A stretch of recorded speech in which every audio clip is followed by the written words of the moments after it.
이제 곧 예배가 시작됩니다. 우리 다 함께 마음을 정돈하시고 예배를 준비하시기 바랍니다.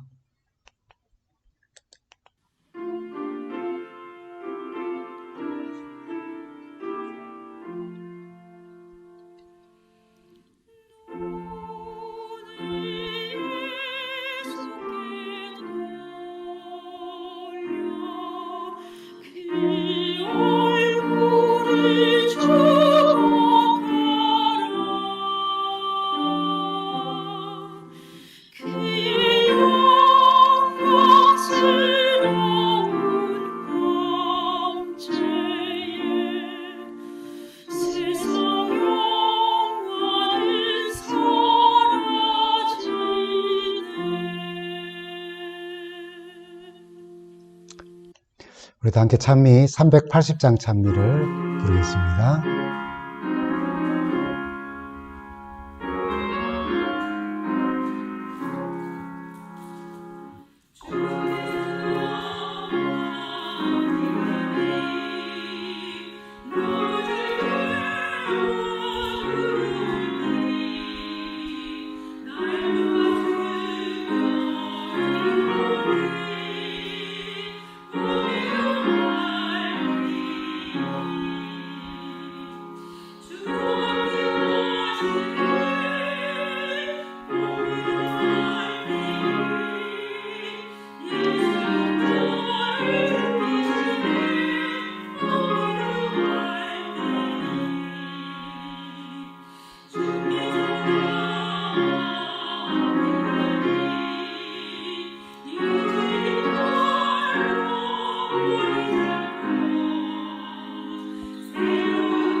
함께 기도하겠습니다. 좋으신 우리 하나님, 이제 새해가 되었습니다. 주께서 우리에게 선물하신 이 한 해를 감사함으로 시작합니다.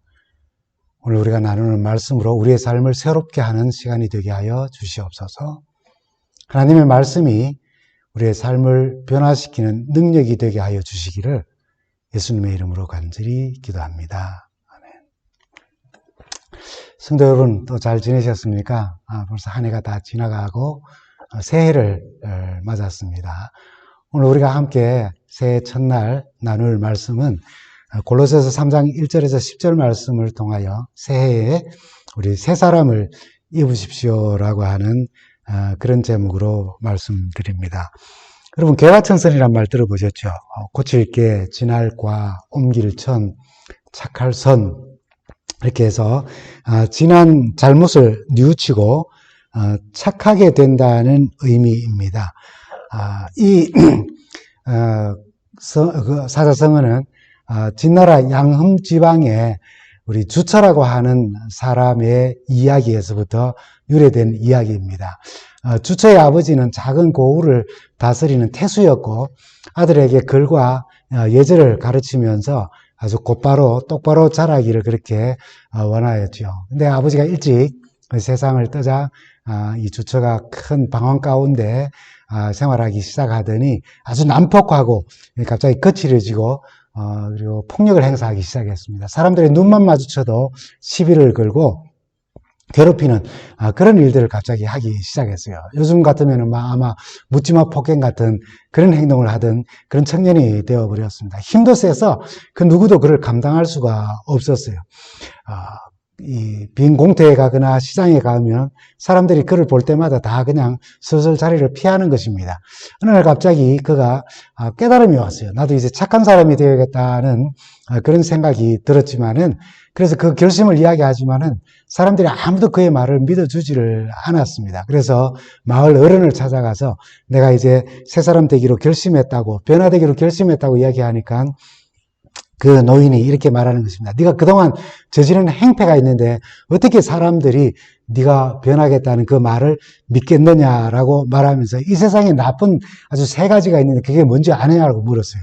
어렴풋이 알겠죠. 사람들이 떠들어 이렇게 하는 이야기들이 있으니까. 근데 모른다고 이제 대답합니다. 그때 이제 노인이 말하기를, 첫째는 남산에 있는 호랑이가 아주 못되고 나쁘고, 두 번째는 다리 밑에 있는 용이 그렇게 못됐고, 세 번째는 바로 너 주처다라고 그렇게 이야기를 했습니다. 이 주처가 생각하기를 내가 만약에 이 두 나쁜 놈들, 호랑이와 용을 때려잡으면은 사람들이 내가 변화되기를 진심으로 원한다는 사실을 알고 나를 이제 진심으로 받아들일 거야, 이런 생각을 이제 하게 됩니다. 그래서 남산에 가서 이 호랑이와 목숨을 걸고 싸워서 이기게 되죠. 그리고는 그 지친 몸을 가지고 이제 더 강한 용을 이제 대하여 이제 싸워서 이기게 됩니다. 그리고는 이제 마을로 내려와서 들뜬 마음으로 사람들에게 이렇게 말하지요. 제가 이 못된 호랑이와 용을 물리쳤다고 말합니다. 이때 사람들의 반응이 어땠을까요? 호랑이와 용을 잡은 주처를 반기거나 고마워하지 않았습니다. 오히려 호랑이와 용이 없어지면 뭐하냐고 더 그렇게 강하게 말을 했어요. 세 번째 남아있는 못된 것이 있는데, 바로 주체가 남아있는데 두 못된 것이 사라졌다고 해서 우리가 달라질 게 있겠느냐고 그렇게 이야기를 합니다. 사람들은 불신과 두려움이 뒤섞인 그런 감정으로 그를 받아들이지를 않았죠. 그날 밤 주처는 그 마을을 떠나버리고 맙니다. 그리고는 유명한 학자였던, 그 대학자였던 육기와 윤욱이라고 하는 형제를 만나서 자신의 이야기를 나눕니다. 윤욱이라고 하는 사람이 그에게 젊은이, 사람들이 자네의 말을 믿어주지 않는다고 해가지고 포기해서는 안 되네. 변화라고 하는 것은 사람이 누군가 옆에서 알아줘서가 아니라 내 결심이 흐트러지지 않고 그 결심을 이루어가는 것, 그것이 바로 분명히 변화되는 것이고, 그때 비로소 새로운 삶이 시작되는 것이라고 이야기했습니다. 그리고 10년이 지난 후 주변의 사람들이 그에게 무슨 이야기를 하든 그를 받아들이든 그의 말을 믿든 믿지 않든 그가 변화되어서 큰 학자가 되었다는 그런 이야기입니다. 여기에서부터 개과천선이라고 하는 이제 말이 유래되었지만은, 이 이야기 속에는 그냥 그렇게 결심하고 바뀐다라고 하는 의미가 아니라 한 사람이 변화되고 새로운 생활을 하는 데는 얼마나 어려운 난관과 어려운 과정들이 거기에 포함되어져 있는가라고 하는 것을 말해주는 것입니다. 여러분, 누구나 한 번쯤 또 실수도 하고 또 부모님 속도 좀 썩이고 학교에서는 껌도 좀 씹으면서 그렇게 생활하다가 개과천선, 소위 말하는 변화된 생활을 살 수 있습니다. 목사도 개과천선합니다, 여러분. 문학에도 이 개과천선한 모티브가 된 작품이 있지요. 그 작품이 바로 여러분 잘 아시는 죄송합니다. 톨스토이의 부활이라고 하는 작품입니다. 여러분 잘 아시는 카츄샤라는 이름으로 잘 알려진 여인과 네홀리도프라고 하는 공작 사이의 이야기를 중심으로 이야기는 전개가 됩니다. 이 이야기 내용을 여러분 잘 아시겠지만은 좀 요약을 하면은 19세기 말에 있었던 이야기로 배경이 되어집니다. 네홀리도프 공작은 우연히 이 배심원으로 재판에 이제 참여하게 됩니다. 피고는 어느 부유한 상인을 독살하고 그에게로부터 돈과 반지를 훔쳤다는 혐의를 받은 창녀였습니다. 근데 이 피고를 바로 이 네홀리도프가 누구인지 알아보게 된 것입니다. 10년 전 이 네홀리도프 공작은 이 고모의 양녀 겸 하인인 16살밖에 되지 않은 카츄사를 처음 만났고 그를 유혹해서 잠자리를 같이 한 후에 그냥 그를 버리고 떠나버리게 됩니다. 임신한 사실이 알려지고 이 양모 집에서는 그가 임신했다는 사실에서 쫓겨나게 되고, 그리고 아이도 잃게 됩니다. 하녀로 이곳저곳을 전전하다가 결국은 창녀가 되어버리고 말죠. 그리고 지금 이 순간에는 이 살인과 그리고 절도 혐의로 재판을 받게 되었는데, 네올유도프가 바로 10년 전 자신이 겁탈한 그 여인이 지금 죄인이 되어서 그 앞에 서 있다는 사실을 알게 된 것입니다. 이 재판이 진행되면서 네올유도프는 이 카츄샤가 무죄라는 사실이 분명하다는 것을 알았어요. 그러나 그가 창녀였기 때문에 끝내 유죄 판결을 받고 감옥에 갇히게 됩니다. 공작은 이제 그 이후에 자신의 삶을 돌아보게 되고 자신 때문에 한 여인의 삶이 아주 비참해졌다는 사실을 깨닫고 비로소 영혼의 눈이 뜨게 됩니다. 감옥으로 그를 찾아가서 자신의 죄를 고백하고 용서를 구하지만은 카츄샤는 마음의 문을 굳게 닫고 그를 받아들이지를 않게 됩니다. 그의 용서를 또 받아들이지도 않게 됩니다. 그는 카츄샤의 구명을 위하여서 원로원에 상소를 하고 그리고 황제에게 청원서를 내지만은 원로원의 상소는 그냥 기각되고 카츄샤는 4년 동안 중노동형을 받고 시베리아로 떠나게 됩니다. 결국 네올유도프 공작의 노력으로 이 황제의 사면장을 받아내고 카츄샤를 결국 석방시키게 됩니다. 그리고 카츄샤도 그를 이제 용서를 이제 해주게 되죠. 이야기는 여기서 끝나지 않습니다. 자신의 땅을 잘 정리하고 자신과 같은 이 공작의 생활을 하는 이 부유한 층에 있는 사람들이 카츄샤와 같은 이 천민들의 감추어진 고난의 삶을 이해하고 그들을 위하여서 그가 살아야겠다고 결심을 하게 됩니다. 그때 비로소 그에게 참다운 평안과 새로운 변화의 삶이 일어나게 되었다는 거죠. 톨스토이는 바로 이 네홀유도프의 이 변화하는 모습을 기독교적 용어, 부활이라고 하는 단어로 표현을 하였습니다. 그의 변화를 정신적이고 영적인 그런 부활의 과정으로 그가 본 것이죠. 기독교에서도 예수를 믿기 전과 후의 삶을 이렇게 표현을 합니다. 옛사람과 바로 새사람입니다. 그리스도를 믿기 전에 우리를 옛사람이라고 하고 그리스도를 믿고 난 이후에 변화된 사람을 우리는 새사람이라고 그렇게 이야기를 합니다. 옛사람에게서는 옛생활이 있고 새사람에게서는 바로 새로운 생활이 있는 것입니다. 옛생활의 삶은 욕심과 육체의 정욕이 원하는 대로 따라가는 그런 삶이라면은 바로 새사람은 새롭게 된 그 원인을 따라서 살아가는 삶을 말하는 것이죠.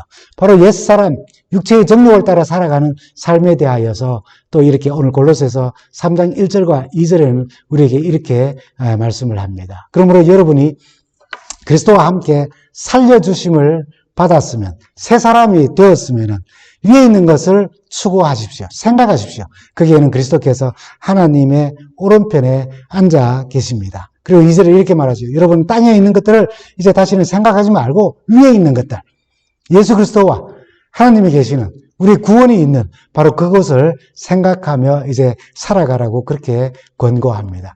거룩하신 하나님의 백성들의 생활이 어떠해야 할지, 우리가 성도로서 이 땅을 어떻게 살아가야 할지, 그리스도 안에서 올바른 생활을 해 나가기 위해서는 철저하게 버려야 할 것, 포기해야 할 것이 있고 돌아서야 할 새로운 삶이 있다는 것을 여기에 오늘 권면해 주고 있습니다. 그것이 바로 옛생활이고 옛사고이며 옛습관이에요. 거기서부터 우리는 벗어나야 합니다. 그것을 버려야 합니다. 그것을 포기해야 합니다. 주님을 만나기 전에 옛생활, 옛삶, 옛습관, 옛사람에 대하여서 우리 5절과 9절에는 이렇게 5절에서 9절까지는 이렇게 말합니다. 그러므로 땅에 속한 지체의 일들 곧 음행과 더러움과 정욕과 악한 욕망과 탐욕을 죽이십시오. 탐욕은 우상 숭배입니다. 이런 것들 때문에 순종하지 않는 자들에게 하나님의 진노가 내리는 것입니다. 여러분도 전에 그런 것에 빠져서 살 때에는 그렇게 행동하였습니다. 그러나 이제 여러분은 그 모든 것, 분노와 격분과 악의와 회방과 여러분의 입에서 나오는 모든 부끄러운 말들을 이제 버리십시오. 서로 거짓말하지 마십시오. 여러분은 옛사람을 그 행실과 함께 벗어버렸습니다. 라고 말합니다. 근데 이 사도 바울이 이 권면을 하는 초대교회에 이런 모습이 있다는 사실이 참 믿기지가 않습니다. 그러나 여러분 신약 성서를 보면은 유대인 그리스도인의 죄악된 모습을 참 잘 묘사하고 있어요. 아주 적나라하게 묘사되어 있어요. 그래서 로마서를 보면 특별히 더 잘 나타나 있습니다. 아마 초대교회에 복음이 전해지면서 이방인들이 교회에 들어오게 되고 그 교회 안으로 들어온 이방인들이 그들과 함께 이방의 관습들과 그들의 음행과 더러운 일들과 정욕과 악한 욕망, 탐욕, 우상숭배 같은 것들이 교회 안에 같이 들어오면서 서로가 가지고 있는 변화되지 못한 품성에서부터 나타나는 분노와 악의와 비방과 거짓말과 부끄러운 말들이 교회 공동체 안에 더욱더 심화되었을 것을 우리는 상상해 볼 수 있습니다. 바로 바울은 바로 그런 옛 습관들을 버리라고 권면하는 거예요. 초기 그리스도인들의 신앙 공동체 안에 이런 모습이 있다 생각하면은 어떻게 이런 일이 있는가라고 하는 생각을 할 수도 있지만은 그렇다면 지금 우리 신앙 공동체는 어떤지를 한번 생각해 보면 이해가 됩니다. 여전히 음행이 있을 수 있습니다. 더러움과 정욕과 악한 욕망과 탐욕과 우상숭배, 하나님을 대신하는 어떤 무엇을 가지고 있는 그런 신앙생활 말입니다. 분노와 격분과 악의와 해방과 우리의 입에서 나오는 부끄러운 그런 말들, 우리의 삶에 남아있거나 아니면은 환경 때문에 또 누군가에 의하여서 다시 옛날로 돌아가고자 하는 그런 마음들이 우리 속에 여전히 있을 수 있는 것입니다. 새해는 우리 옛 습관을 따라 사는 옛사람으로서 살 것이 아니라 우리 하나님의 말씀을 따라서 새 사람을 옷 입고 새 사람으로 살아야 합니다. 그것을 사도 바울은 지금 10절에 이렇게 말합니다. 새 사람을 입으십시오. 이 새 사람은 자기를 창조하신 분의 형상을 따라 끊임없이 새로워져서 참지식에 이르게 됩니다. 라고요. 새 사람을 입고 살아가는 새 사람 됨의 축복은 엄청나다는 사실을 여기 우리에게 이야기해 주고 있어요. 옛 습관, 옛 사람, 옛 관습을 다 버리고 입혀주시는 그리스도의 의로 새로운 옷을 입으면은 하나님의 형상을 따라 끊임없이 우리가 새로워지며 참지식, 다시 말하면 참지식이 뭘까요? 그건 하나님의 뜻을 잘 분별하고 깨닫고 아는 그런 지식으로 우리가 가득 채워질 것에 대하여서 말씀하고 있어요. 얼마나 큰 축복입니까? 이런 축복이 세상에 어디 있겠어요? 하나님의 형상이 매일 새로워지고 새 사람을 옷 입고 우리가 새 사람으로서 살아갈 때 참지식, 하나님을 아는 하나님의 뜻을 분별하는 그런 지식들이 우리의 삶에 차고 넘치게 될 것이다 하는 것입니다. 그런데도 자꾸 옛사람, 옛생활로 우리는 돌아가려고 합니다. 무엇이 우리로 하여금 옛삶으로 돌아가게 할까요? 우리가 주님을 만난 뒤에 새 사람이 되었다고 하지만은 옛생활로, 옛습관으로, 옛삶으로, 옛생각, 그 사고방식으로 자꾸 돌아가거나 남아있어서 뭔가 이렇게 그걸 자극하면은 그 쉽게 또 옛생활로 우리는 돌아가 버리게 되는 것입니다. 우리를 그렇게 쉽게 자극하는 것이 무엇일까요? 우리는 그 사실을 출애굽을 한 이스라엘 백성들의 삶을 통하여서 우리는 조금이라도 좀 이해를 하게 됩니다. 여러분, 첫 번째는 바로 제가 자꾸 실수를 하네요. 바로의 추격입니다. 출애굽을 하였지만은 바로가 추격이 오는 거예요. 다시 말하면은 우리에게 지금 적용한다면은 우리에게 사단이 추격해 온다는 것입니다. 출애굽한 이후에 바로의 추격이 있었다는 사실을 통해서 바로 우리는 이 사실을 알게 되는데요. 이스라엘 백성들에게 추격해온 바로처럼 오늘 우리에게도 끊임없이 옛생활로 이끄는 사탄의 추격이 있다는 것입니다. 위협하고 있어요. 때로는 달콤한 이 사탕처럼 그렇게 해서 유혹도 하는 것입니다. 그러나 요한복음 12장 2절에 한번 보십시오. 이렇게 말씀합니다. 저녁 먹을 때에 악마가 이미 시몬 가룟의 아들 유다의 마음속에 예수를 팔아는 길 생각을 넣었다고요. 바로가 출애굽한 이스라엘 백성들을 추격해 온 것처럼 사단 마귀는 예수 그리스도와 함께 있는 자리에까지도 추격해 와서 그런 유다의 마음 속에 자신의 뜻을 심어 준 것처럼 우리를 옛 생활의 방식으로 다시 돌아가도록 유혹하고 힘을 행사한다는 것입니다. 두 번째는 우리를 옛사람으로 돌아가게 하는 것은 우리가 갖고 있는 옛 입맛 때문입니다. 육욕이라고 하는 것이지. 욕망과 욕심을 버리지 못하기 때문에 오는 것입니다.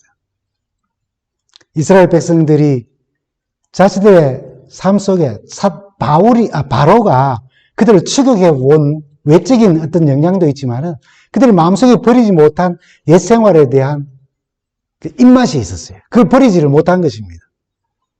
이스라엘 백성들이 자신의 마음속에 가지고 있던 버리지 못했던 어떤 문제를 가지고 있는 것처럼 옛 생활로 돌아가게 하는 우리 스스로도 애굽으로 옛 생활로 돌아가려는 욕망과 애굽의 익숙한 입맛을 우리가 버리지 못했기 때문이에요. 출애굽기 16장 3절에 이렇게 말씀합니다. 차라리 우리가 이집트 땅 거기 고기 가마 곁에 앉아 배불리 음식을 먹던 그때에 누가 우리를 주님의 손에 넘겨주어서 죽게 했더라면 더 좋을 뻔했던 것을 지금 우리를 이 광야로 끌고 와서 고생하다가 죽게 한다고, 이 모든 회중을 다 굶어 죽게 한다고 그렇게 이야기를 합니다. 민수기 11장 5절에는 이집트에서 생선을 공짜로 먹던 것이 기억에 생생한데 그 밖에도 오이와 수박과 부추와 파와 마늘이 눈에 선한데 우리 눈에 보이는 것이라고는 이 만나밖에 없으니 입맛마저 떨어졌다, 그렇게 이야기합니다. 그럼 그들이 그렇게 벗어나고 싶어서 하나님께 울부짖던 그 괴로운 시간은 다 잊어버리고 노예로 살았지만은 그래도 거기서 공짜로 먹던 고기 가마와 생선들 그리고 수많은 양념들을 넣어서 맛있게 했던 그런 우리의 입맛을 돋궈주었던 일들. 그래서 그걸 기억함으로 만나의 풍성함보다도 그렇게 그들의 입맛을 돋우며 각종 후식으로 식욕을 채워줬던 그것이 생각이 나서 다시 옛 생활로 돌아가려고 했다는 것입니다. 새 생활에서 만나는 불편함, 만나가 주는 단순함, 그런 것들이 옛 생활 속에서 가졌던 우리를 기쁘게 해줬던, 만족해 했던 그 입맛을 충족시켜주는 수많은 것이 식사에만 한정된 것이 아니라 그들이 생활하면서 가졌던 그런 모든 것들을 다 포함한 말씀인 것입니다. 인간이 얼마나 연약한 존재인지를 표현하는 단어가 바로 입맛입니다. 그 입맛, 당시 이스라엘 백성들에게는 식욕을 채우는 입맛이었지만은 지금 우리는 세속의 모든 입맛에 익숙해져 있어서 그 입맛이 그리워서 하늘로부터 오는 신령한 양식 만나보다도 세상이 주는 양식을 그리워하면서 그 입맛을 따라 다시 세상으로 돌아가고 싶어하는 마음들이 생긴다는 것입니다. 세 번째는 여러분, 죄악을 그리워하는 거예요. 왜냐하면 그 죄 속에도 낙과 즐거움이 있기 때문입니다. 오늘 우리가 교과에도 이 모세에 대한 이야기를 하며 이 내용이 좀 나오죠. 여러분, 옛 습관 아래 옛 사람은 자기 감각과 감정과 혈기를 가지고 그것 따라 산 사람입니다. 그래서 어떤 때는 깨달음이 와요. 아, 이건 아니다. 내가 이런 죄 속에 빠져 있다니. 이건 정말 안 돼. 라고 생각하면서도 그 죄악된 옛 습관, 그 삶 속에는 즐거움과 낙이 있다는 거예요. 여러분, 히브리서 11장 25절에 모세의 위대함에 대해서 이야기하면서 오히려 그는 잠시 죄의 향락, 즐거움을 누리는 것보다 하나님의 백성들과 함께 학대받는 길을 택하였습니다 했어요. 죄에도 향락이 있다는 거예요. 죄의 기쁨이 있다는 겁니다. 죄의 즐거움이 있다는 거예요. 우리를 만족시켜주는 그런 이상한 입맛을 돋워주는 그 좋은 무언가가 죄 속에도 있다는 겁니다. 여러분, 왜 죄를 자꾸 반복합니까? 그 죄의 즐거움이 있기 때문에 그래요. 그 죄에 맛이 있다는 것입니다. 내 유익을 주는 무언가가 있어요. 죄를 지으면은 그 죄로 인하여서 양심의 가책은 누릴지 모르지만은 나를 즐겁게 해주는 뭔가가, 나를 유익하게 해주고 내게 손해를 다시 보상해주는 어떤 것들이 그 죄 속에 있다는 것입니다. 그래서 잘 벗어나지 못해요. 옛 습관은 우리를 분명 죄 가운데 얽매이는 일임에도 불구하고 다시 그리로 돌아가는 것은 거기에 내게 유익을 주는 것이 있고 내 입맛을 만족시켜주는 것이 있고 다시 말하면 기쁨과 즐거움이 죄 속에도 있다는 것입니다. 오늘 이 내용을 잠깐 우리가 요약을 하면 무엇이 옛삶으로 우리를 돌아가게 하는가? 사단의 추격이기 때문에 그래요. 유혹의 입맛을 이 세상이 채워주기 때문에 그래요. 죄악 속에도 낙이 있고 즐거움이 있기 때문인 것입니다. 여러분, 바로처럼 사단이 옛 생활이 끊임없이 추격해서 이제 막 새로운 삶을 살아가려고 노력하는 우리를 사로잡아 다시 옛 생활로 돌아가도록 만든다는 거예요. 예수님과 함께한 자리에까지 이 예배의 시간에도 사단은 우리의 마음에 추격하여 유혹하고 또 힘을 행사한다는 것입니다. 여러분, 새로운 삶이 시작되었지만 우리 안에 있는 버리지 못한 유혹의 입맛을 채우지 못하면 그 불편함 때문에 우리는 다시 세상으로 돌아가는 거예요. 옛삶으로 돌아가는 것입니다. 죄악 세상에서 나와서 하늘로 향해 가는데도 죄악 세상에서 맛보았던 그 죄악의 낙이, 그 즐거움이, 그 기쁨이 자꾸 우리를 유혹하고 끌어당겨서 우리 다시금 옛세상, 옛삶으로 돌아가게 만드는 것이에요. 여러분, 해결책이 있을까요? 해결책이 있습니다. 이 마귀가 벌써 시몬의 아들 가롯 유다의 마음에 예수를 팔려는 생각을 넣었더라 한 것처럼 우리 마음에 세상으로 되돌아가게 하는 유혹과 힘을 행사할 때에 우리가 기억해야 할 아주 중요한 진리와 말씀이 있어요.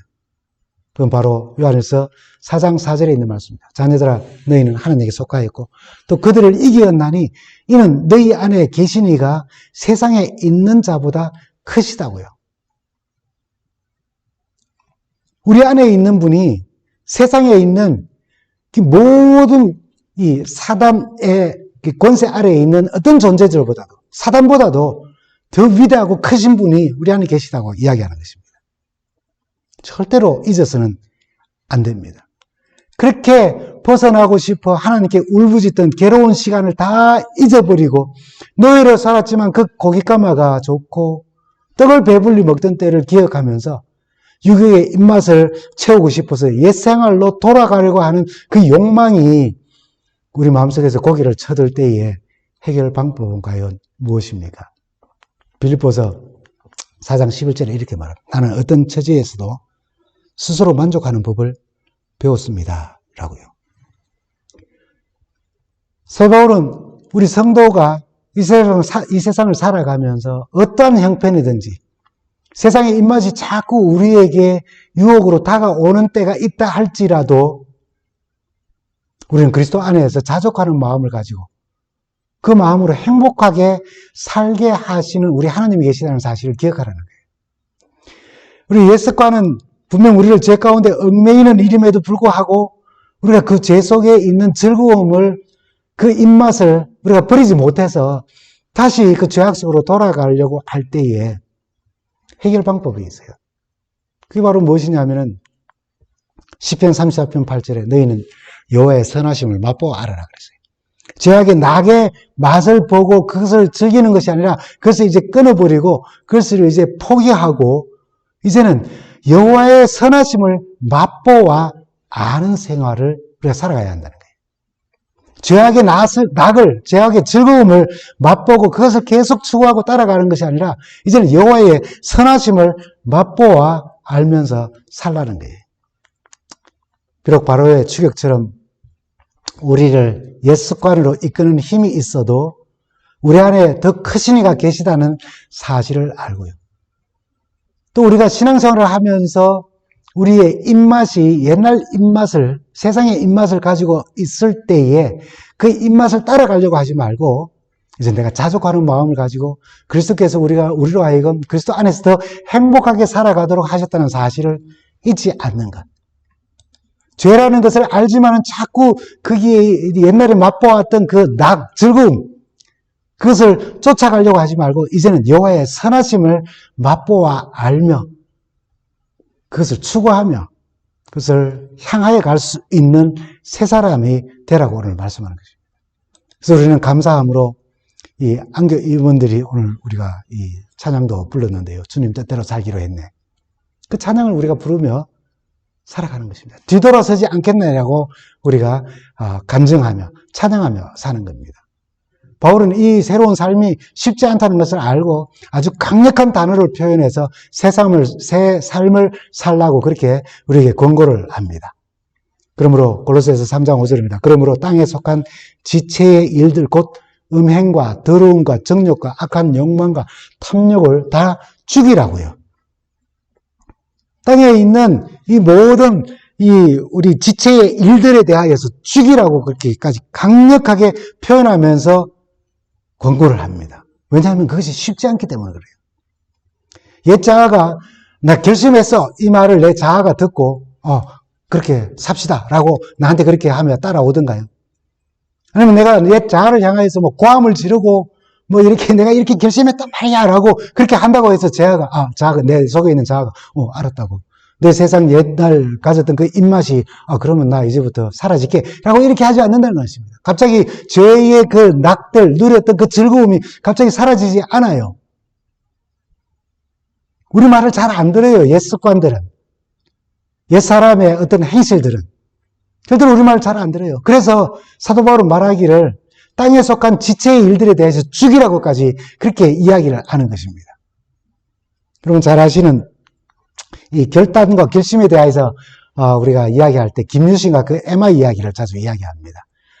삼국을 통일한 장군이면서 아주 충실한 또 충신이었죠. 김춘추가 친구입니다. 태종 무열왕이죠. 그리고 훌륭히 보좌한 사람입니다. 그 탁월함이 얼마나 컸던지 삼국사기를 이 편찬한 김부식이 총 10권의 책 가운데서 3권을 이 김유신에게 할애하고 나머지 약 한 70명을 나머지 7권에 이렇게 분산해서 이렇게 기록을 하고 있습니다. 그것을 보더라도 김유신이 얼마나 훌륭한 사람이었는가를 알 수 있습니다. 근데 김유신에 대하여서 우리가 이야기할 때마다 그 어머니 이야기를 합니다. 우리 그 만명부인이라고 그렇게 이야기를 하죠. 근데 만약에 그에게 그런 어머니가 없었다면은 김유신이 되지 못했을 것이라고 이야기를 합니다. 그만큼 어머니의 그 훈육과 교육이 굉장히 큰 역할을 했다고 우리가 알고 있죠. 젊은 시절 김유신이 청관녀라고 하는 기생을 아주 사랑하여 그와 함께 많은 시간들을 이제 보내게 됩니다. 어머니가 그 사실을 알고 그를 불러서 임금을 받들고 나라를 세워야 할 자가 밤낮 그 천한 기생에게 이 기생과 음탕하게 시시덕거리면서 하다가 이렇게 어떻게 나라를 구할 수 있겠냐고 그렇게 책망을 하게 됩니다. 김유신은 어머니의 꾸중을 듣고 자신의 잘못을 뉘우치고 다시는 그런 걸음을 걷지 않겠다고 결심을 하고 이제 맹세를 합니다. 그리고 훈련을 마치고 이제 피곤하여 이제 말 위에서 아마 술도 취했던 것 같아요. 그래가지고 자고 있는데 이 영특한 말이 언제나처럼 노상 다니던 길을 따라서 청관녀의 집에 다다른 것입니다.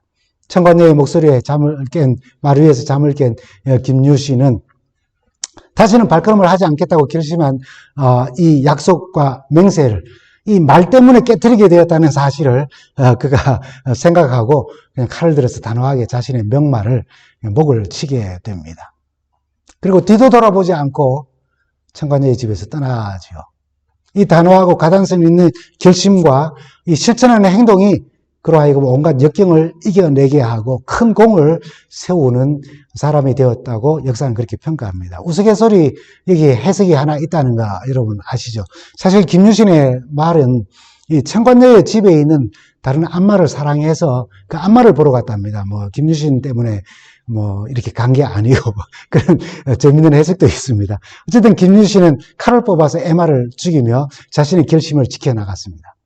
우리는 옛 생활로 돌아가려는 마음을 무엇으로 사도 바울이 권면한 것처럼 죽일 수 있을까요?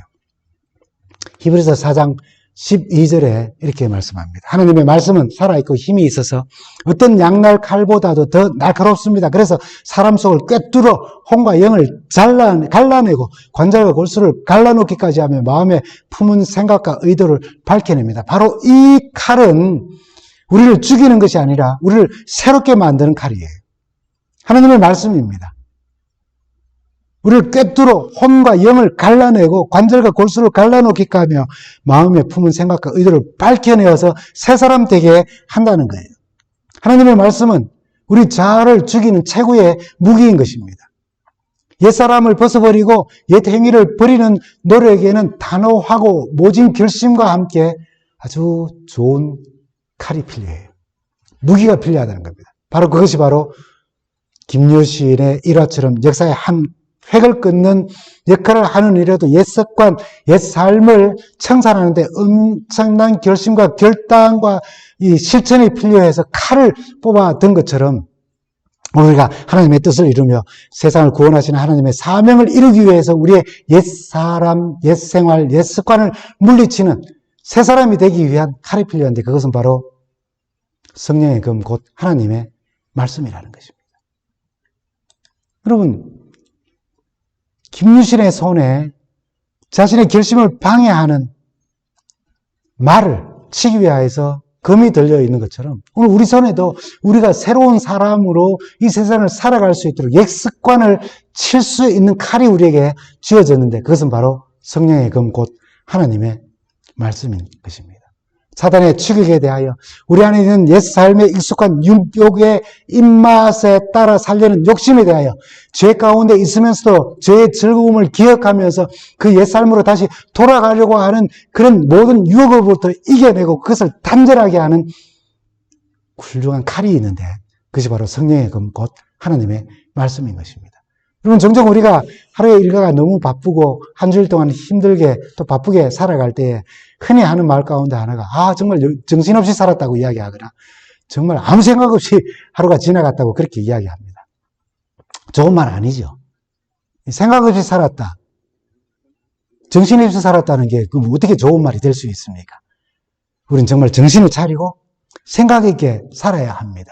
하나님께서 왜 오늘 내게 이 하루의 삶을 주셨는지 왜 이 1월 1일 첫 안식일을 통해서 한 해를 우리에게 허락해 주셨는지 이 한 해 동안은 내가 어떻게 옛 습관을 벗어버리고 하나님께서 내게 주시는 새로운 습관으로 살아가게 하셨는데 그걸 어떻게 내가 그렇게 한 해 동안 살아갈 것인지 이 한 해 동안은 주님의 재림을 막기 위하여서 어떻게 준비하면서 내가 살아갈 것인지 정신을 차리고 생각하며 살아야 한다는 것입니다.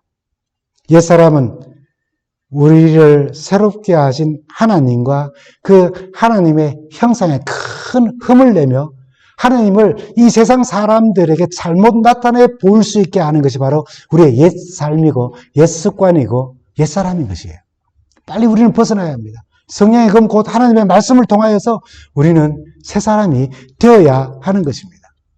여러분, 우리가 이 새해에 위의 것을 생각하는 새로운 삶을 살며 하나님의 형상을 따라 끊임없이 새로워지는 매일을 살아가며 참지식으로 하나님의 뜻을 옳게 분별하고 그 분별된 삶으로 우리가 살아가게 하는 그런 지식으로 채워지는 축복을 누리고 나누며 살면서 다시 오시는 우리 주님을 뵙는 우리 모두가 되기를 간절히 바랍니다. 감사합니다.